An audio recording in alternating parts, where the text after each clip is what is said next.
à écouter, prêt à recevoir des autres, sans pouvoir basculer dans un complexe de supériorité ou bien d'infériorité, mais il est ouvert d'esprit.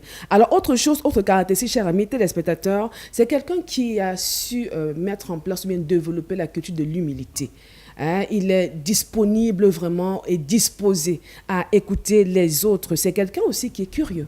Curieux dans la mesure où cette personne pose tellement de questions sur des faits, sur des sujets ou bien sur tout ce qui l'entoure. Et pourquoi poser ces questions? Elle est curieuse. Pourquoi? Parce qu'elle veut apprendre davantage. Elle est flexible. Flexible parce qu'elle apprend à s'adapter à son environnement. Elle apprend à s'adapter à ses réalités et aussi à des résilientes. Résiliente dans la mesure où il peut arriver que c'est son chemin d'accomplissement dans la mise en place de son processus, hein, et cette personne rencontre des échecs ou bien fait des erreurs, mais elle est résiliente dans la mesure où effectivement elle se dit d'accord, rien n'est perdu, je dois en tirer des leçons. Quels en sont dans les avantages, Christy? Pour être, pour être dans la posture de quelqu'un d'enseignable, il y a des avantages. L'un des avantages, c'est que ça te donne effectivement de développer ou bien ça te permet d'être en mode apprentissage continu. Et être dans la mode apprentissage continu, ça te permet d'améliorer tes compétences. Parce que tu es dans la bonne posture, la bonne attitude. Ça te permet d'améliorer tes compétences. À côté de cela aussi, ça te permet d'avoir une meilleure compréhension des autres. Parce que tu te dis que, ok, je n'ai pas la connaissance infuse, donc je peux apprendre des autres. Alors, ça te permet de comprendre que, ok, telle autre personne peut m'apporter un plus. Et pour sortir, ça te permet, comme je l'ai dit dans les caractéristiques, ça te permet de t'adapter. Pratiquer l'adaptabilité. D'accord, il y a eu des événements peut-être impromptus qui viennent peut-être t'amener à marquer une pause et te dire, ok, d'accord, qu'est-ce que je peux faire pour pouvoir m'adapter à la situation, sans fuir la situation, mais m'adapter et tirer mon épingle du jeu. Tu vas certainement me poser, cher ami téléspectateur, comment doit être enseignable? Si toi qui m'écoutes ce matin, tu ne l'es pas, ou bien si tu l'es, comment être plus enseignable? Tout ce qu'il faut faire. L'écoute active.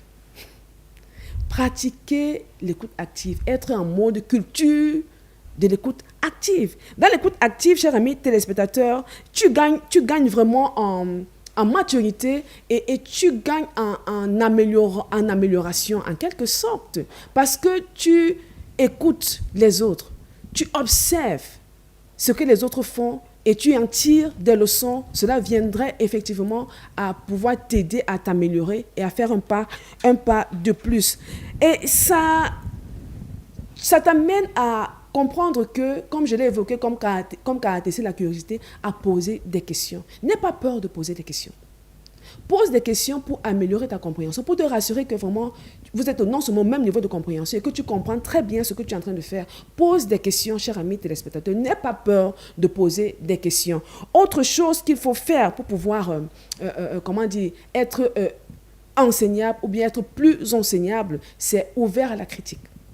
Certes, il y a des personnes qui vont te critiquer parce qu'elles t'envient, elles sont jalouses et elles font des critiques négatives. Non, sois ouvert à la critique et tire ton épingle du jeu. Rejette les critiques négatives qui viennent te mettre dans une posture vraiment négative. Mais accepte des critiques positives. Donc, sois ouvert à la critique, prends ce qui est bon et rejette ce qui est mauvais. Et pour sortir, cherche au quotidien les opportunités d'apprentissage. Ceci m'amène à te raconter l'histoire de ce monsieur employeur d'hier qui voulait donc maintenant s'adapter, changer, se reconvertir. Il a dit, ok, d'accord. Et pour cette reconversion, il était dans l'obligation de devenir employé à nouveau parce qu'il était en train de se reconvertir. Donc, fais comme ce monsieur Achille qui employeur d'hier, parce qu'il voulait changer, il voulait se reconvertir, a accepté de devenir employé pour apprendre de ce nouveau domaine dans lequel il voulait s'investir. Donc, chers amis téléspectateurs, voilà en quelques points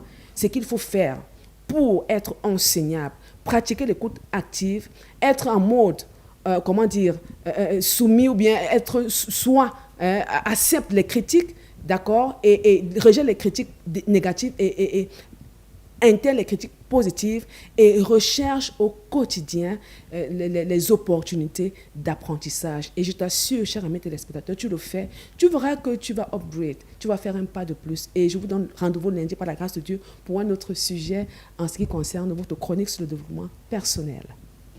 Merci beaucoup Annie pour cette chronique ce matin. J'ai envie de dire qu'on rentre dans le week-end avec beaucoup de belles choses. Pour ceux qui n'ont pas pu comprendre que être enseignable, c'est la clé du processus, je ne sais pas ce qu'il faut pouvoir vous dire. Bon, c'est l'une des clés. C'est l'une des clés, là, voilà. On a parlé depuis lundi de beaucoup de choses. Donc, parmi lesquelles être enseignable, il faut, j'espère que vous avez pris les notes comme nous aussi. C'est une chronique qui parle au cœur, qui parle à l'être, qui parle à l'humain. Et si vous l'avez compris, vous en sortirez grandi. Allez, on va au pas de course. On a terminé déjà. Annie, à la semaine prochaine. C'est Pète adieu. À la semaine prochaine, Christine. Merci. Merci à tous de nous avoir regardés. Merci à toute l'équipe technique. Merci à tout le monde, vraiment. C'est un bonheur de vous avoir.